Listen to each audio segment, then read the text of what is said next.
Hello दोस्तों, आज जो है हम बहुत ही ज़्यादा इम्पोर्टेंट टॉपिक को लेने जा रहे हैं, जो कि आगे आने वाले बीपीएससी के लिए बहुत ही ज़्यादा इम्पोर्टेंट टॉपिक है। साथ ही एनटीपीसी एग्ज़ाम के लिए, बैंक एग्ज़ाम के लिए, एसएससी एग्ज़ाम के लिए, जिसमें भी जीएस जीके पूछी जाती है, ये बहुत ही ज़्यादा इम्पोर्टेंट टॉपिक होने वाला है। तो ये इस लेक्चर को मैंने 2 पार्ट में बाँटा है। आप दूसरा पार्ट को भी देख सकते हैं। ये 5 ईयर प्लान जो है इतना ज़्यादा इम्पोर्टेंट है कि इसमें से 1 या 2 क्वेश्चन बीपीएससी में आपके रहेंगे ही रहेंगे, ठीक है। तो आइए इसको देख लेते हैं। पहले तो 5 ईयर प्लान है क्या? तो 5 year plan are centralised and integrated national economic programme. It is inspired by the Soviet Union. 5 year plan, अब देखिए, सोवियत यूनियन से जब भारत आज़ाद हुआ था तो बहुत ही ज़्यादा प्रेरित था, ठीक है। जब भारत आज़ाद हुआ था तो सोवियत यूनियन से बहुत ही ज़्यादा प्रेरित था। तो सोशलिज़म जो है सोवियत यूनियन की, उसमें 5 ईयर प्लान का जिक्र था, ठीक है। तो सोवियत यूनियन एक सोशलिस्ट नेशन था, तो वहाँ से नेहरू जी भी प्रेरित थे। तो उन्होंने 5 ईयर प्लान को रसिया से लिया था। उस टाइम यूएसएसआर था, ठीक है। तो आपको ये याद रखना है कि भारत का जो 5 ईयर प्लान है ये इंस्पायर्ड है रसिया के 5 ईयर प्लान से, यूएसएसआर के 5 ईयर प्लान से। ओके, तो इसको भूलिएगा नहीं, क्योंकि ये पूछ देता है कि कहाँ से इंस्पायर्ड है। तो देखते हैं फर्स्ट 5 ईयर प्लान क्या था। फर्स्ट 5 ईयर प्लान 1951 टू 1956 तक हुआ था, यानी 5 ईयर का एक 5 ईयर प्लान होता था। जाहिर सी बात है, नाम है 5 ईयर, तो 5 ईयर का होता होगा। ये हेरोड डोमर मॉडल पे बेस्ड था। ये भी पूछ देता है कि किस मॉडल पे बेस्ड था। ओके, तो ये हेरोड डोमर मॉडल पे बेस्ड था 5 ईयर प्लान।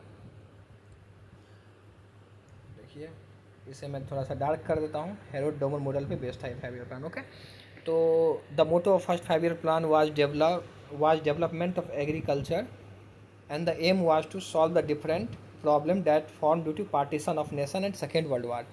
तो जाहिर सी बात है, उस टाइम में भारत आज़ाद हुआ था, तो उस टाइम में एग्रीकल्चर जो था सबसे मेन प्रॉब्लम था कि लोगों की भूख को मिटाना है। तो एग्रीकल्चर जो था वो मोटो में था, ठीक है। मतलब हमारे एम में यही था कि एग्रीकल्चरल डेवलपमेंट करना है। तो फर्स्ट 5 ईयर प्लान का जो मोटो था वो एग्रीकल्चर डेवलपमेंट था, और साथ ही साथ जो पार्टीशन की वजह से जितने भी प्रॉब्लम्स हुए थे उसको सॉल्व करना था। फर्स्ट 5 ईयर प्लान का यही मोटो था। इसमें ये आपको याद रख लेना है कि टारगेट जो था ग्रोथ रेट का फर्स्ट 5 ईयर प्लान में, वो जो था वो 2.1% था, लेकिन बहुत ही अच्छा परफॉर्मेंस रहा और हमने 3.6% टारगेट को अचीव कर लिया। यानी कि 2.1 टारगेट था और हमने अचीव कितने किए? तो 3.6%। तो ये एक तरीके से सफल 5 ईयर प्लान था, ठीक है। इसमें यह भी याद रखना है कि 5 न्यू IIT जो हैं इस प्लान में स्टार्ट हुए, और IIM भी साथ में स्टार्ट हुए थे फर्स्ट 5 ईयर प्लान में। यानी 5 new IITs first 5 year plan में स्टार्ट हुए थे। तो आइए अब देखते हैं सेकेंड 5 ईयर प्लान क्या था। तो सेकेंड 5 ईयर प्लान जो था ये डेवलपमेंट पे फोकस था। अब देखिए, जब एग्रीकल्चर का काम हो गया तो सेकेंड क्या था? इंडस्ट्रियलाइजेशन को बढ़ाना था। यानी जब हमारी भूख की समस्या धीरे धीरे खत्म हो जाएंगी तो धीरे धीरे रोजगार की भी ज़रूरत होगी। तो इसीलिए रैपिड इंडस्ट्रियलाइजेशन जो था, ये सेकेंड 5 ईयर प्लान का मोटो था, रैपिड इंडस्ट्रियलाइजेशन। तो आपको ये पूछेगा कि सेकेंड 5 ईयर प्लान का मोटो क्या था? तो रैपिड इंडस्ट्रियलाइजेशन। ये भी पूछता है कि रैपिड इंडस्ट्रियलाइजेशन किस 5 ईयर प्लान का मोटो था? तो सेकेंड 5 ईयर प्लान का मोटो था, ये महालनोबिस मॉडल पे बेस्ड था। VBI है। आपने देखा था कि first 5 year plan Herod Domar पे बेस्ड था और second 5 year plan Mahalanobis model पे बेस्ड था। आदमी भूल जाता है, एग्ज़ाम के टाइम में आप भूल जाएंगे, ठीक है। तो जो दो लोगों ने मिल के जो बनाया था हेरोड डोमर, आप देखिए दो नाम जुड़ के बने हैं। तो ऐसा याद रखिए कि जो 2 नाम से जुड़ के बना है वो फर्स्ट 5 ईयर प्लान में था, और जो सिंगल नाम था वो सेकेंड 5 ईयर प्लान में था, ठीक। तो 5 स्टील प्लांट्स जो है इस टाइम में इस्टेब्लिश किए गए थे, भिलाई में, दुर्गापुर में, राउरकेला में, ठीक है। अभी भी स्टील प्लांट है यहाँ पे, भिलाई में है, दुर्गापुर में है और राउरकेला में है। भिलाई में है, दुर्गापुर में है और राउरकेला में है। तो आपको ये देखना है कि जो भिलाई वाला था वो सोवियत यूनियन ने इस्टेब्लिश किया था। कभी कभी ये भी पूछ देता है कि सोवियत यूनियन ने कहाँ पे इस्टेब्लिश किया था, यानी सोवियत यूनियन के हेल्प से हमने किस जगह पे प्लांट इस्टेब्लिश किया था स्टील प्लांट को? तो ये भिलाई में था। साथ ही साथ ब्रिटेन जो है वो दुर्गापुर में था। BD करके याद रख लेना है, ब्रिटेन दुर्गापुर, ठीक है, BD। और राउरकेला में वेस्ट जर्मनी, यानी जर्मनी ने इस्टेब्लिश किया था प्लान, अपना प्लांट को इस्टेब्लिश करने में हेल्प किया था, ठीक। तो आपको ये याद रख लेना है कि भिलाई, दुर्गापुर और राउरकेला में सोवियत यूनियन, ब्रिटेन और जर्मनी ने प्लांट को इस्टेब्लिश करने में हेल्प किया था। जो टारगेट था वो 4.5% था ग्रोथ का, लेकिन एक्चुअल टारगेट 4.27% था, जो कि काफ़ी आसपास था। तो इसे भी एक सफल ही प्लान माना जाता है सेकेंड 5 ईयर प्लान को, क्या। अब थर्ड 5 ईयर प्लान देखते हैं हम लोग। तो थर्ड 5 ईयर प्लान 1961 टू 1966 में हुआ था। ये फिर से एग्रीकल्चर पे स्ट्रेस करता है और मेनली प्रोडक्शन ऑफ वीट। तो प्रोडक्शन ऑफ वीट आपको पूछेगा किस 5 ईयर प्लान में आया था, तो ये थर्ड 5 ईयर प्लान में आया था। लेकिन इसी 5 ईयर प्लान में क्या होता है कि इंडिया चाइना युद्ध हो जाता है। आप देख रहे हैं इंडिया चाइना का जो है, ठीक है, साइनो इंडियन वार हो गया था 1962 में। याद होगा कि 62 में जो लड़ाई हुआ था भारत और चाइना का।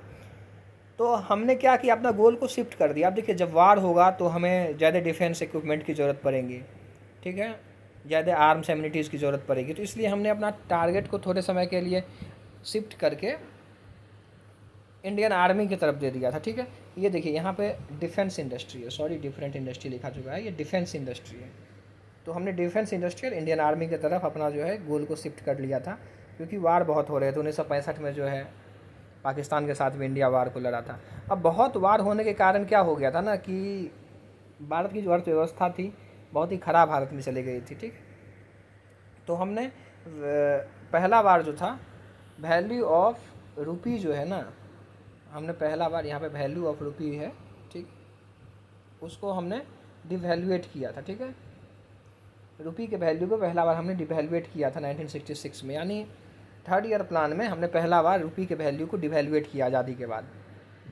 5.6% थी हमारी ग्रोथ रेट की संभावना, यानी गोल जो थी वो 5.6% थी। लेकिन वार के कारण दो वार अगर कोई कंट्री झेले तो कमर टूट जाती है, और हम चाइना और पाकिस्तान दोनों से हमने वार लड़ा, तो इस वजह से हमारा एक्चुअल ग्रोथ रेट जो है बहुत ही कम रहा।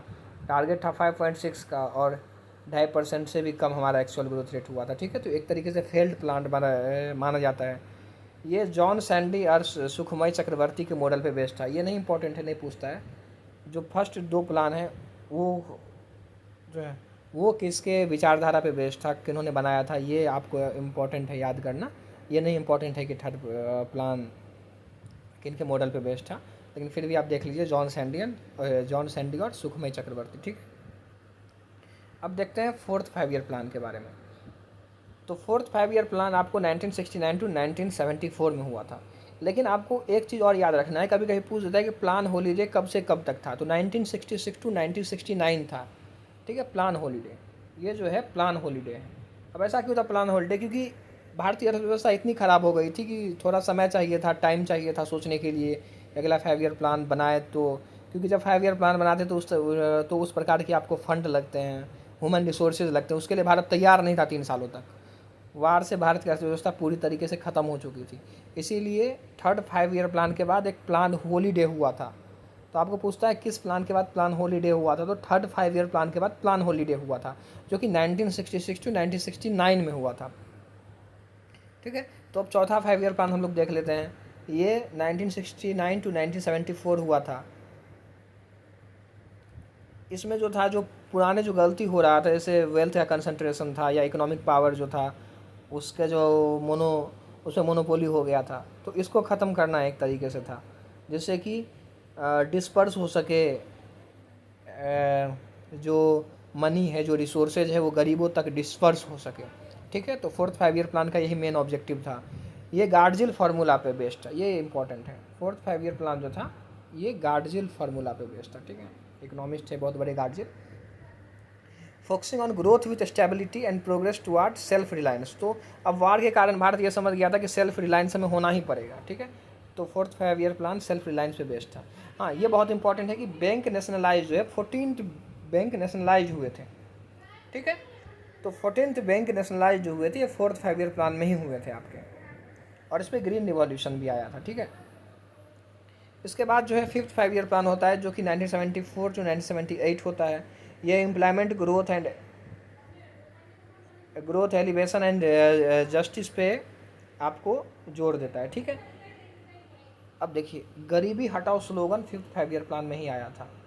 बहुत इंपॉर्टेंट क्वेश्चन है, बहुत। वीबीआई गरीबी हटाओ स्लोगन फिफ्थ 5 ईयर प्लान में आया था। लेकिन क्या होता है ना, 1900 आप देखिए 5 ईयर नहीं होता, 4 साल ही ये प्लान रह पाया। तब तक जो है नया सरकार आ गया था, जो कि जनता गवर्नमेंट ने सरकार को फॉर्म किया था, जिसके जो लीडर थे वो मोरारजी देसाई थे, जो कि पीएम बने थे। तो इन्होंने इस प्लान को रिजेक्ट कर दिया, ठीक है। तो 1978 में जो है 5th 5 ईयर प्लान था उसे बंद करके नया प्लान रोलिंग प्लान लाया गया था, जिसके बारे में आगे पढ़ेंगे। एक चीज़ और याद रखना है कि 20 पॉइंट प्रोग्राम जो था, 20 पॉइंट प्रोग्राम, ये भी BBI है, ये 5th 5 ईयर प्लान में ही हुआ था। तो 5th 5 ईयर प्लान काफ़ी इंपॉर्टेंट है, पूरा समय नहीं पूरा कर पाया था, ये 4 साल ही रहा था। मोरारजी देसाई नए प्रेसिडेंट बन गए थे, ठीक है, इमरजेंसी के बाद। तो गरीबी हटाओ स्लोगन इसी में आया था। तो आपको ये सब चीज़ें याद रखनी होंगी। अब रोलिंग प्लान हमें देखना है। रोलिंग प्लान क्या था? ये थोड़ा सा फ्लेक्सिबल प्लान था। देखिए, अब जो नया गवर्नमेंट आया, जो जनता पार्टी की गवर्नमेंट आई, उसने क्या बोला कि हम जो कांग्रेस जो प्लान को ला रहा था, हम उससे सहमत नहीं हैं, इसीलिए उन्होंने 5 ईयर प्लान को हटा करके रोलिंग प्लान लाया। ये मेनली था क्या? ये मेनली एक फ्लेक्सिबल प्लान था। 5 ईयर प्लान रिजिड था, जो कि 5 साल तक आपको चलना पड़ता। रोलिंग प्लान में क्या था कि इसका जो था कोई फिक्स जो था टारगेट नहीं था, टारगेट को आप बदल सकते थे। यानी कि मान लीजिए कि 5% हमने टारगेट फिक्स किया। आप देख रहे हैं कि देश की अर्थव्यवस्था नीचे जा रही है, तो टारगेट को हम कम करके 3% कर सकते हैं, जिससे कि हमारा रिसोर्सेज जो है वो बचे, ठीक है। उतना रिजिड नहीं था, फ्लेक्सिबल था। अब देख रहे हैं it is more flexible than 5 year plan. लेकिन साथ ही साथ क्या था, फ्लेक्सिबिलिटी की वजह से क्या हुआ कि स्टेबिलिटी जो था वो नहीं आ पाया, ठीक है, स्टेबल नहीं हो पाए हम इसमें। तो ये 2 साल तक चला था, 1978 से 1980 तक। 1980 के बाद क्या होता है ना कि ना फिर कांग्रेस गवर्नमेंट बनती है और ना फिर 5 ईयर प्लान पे हम लोग शिफ्ट हो जाते हैं। तो अब जो है 1980 से लेकर के 2017 तक जो हम पढ़ेंगे 12th 5 ईयर प्लान तक, ठीक, 6 से लेकर 12th 5 ईयर प्लान तक अगले लेक्चर में हम कवर करेंगे। बाकी आप इसको बार बार अगर देखिएगा तो आपको याद हो जाएगा, बहुत ही इंपॉर्टेंट लेक्चर है।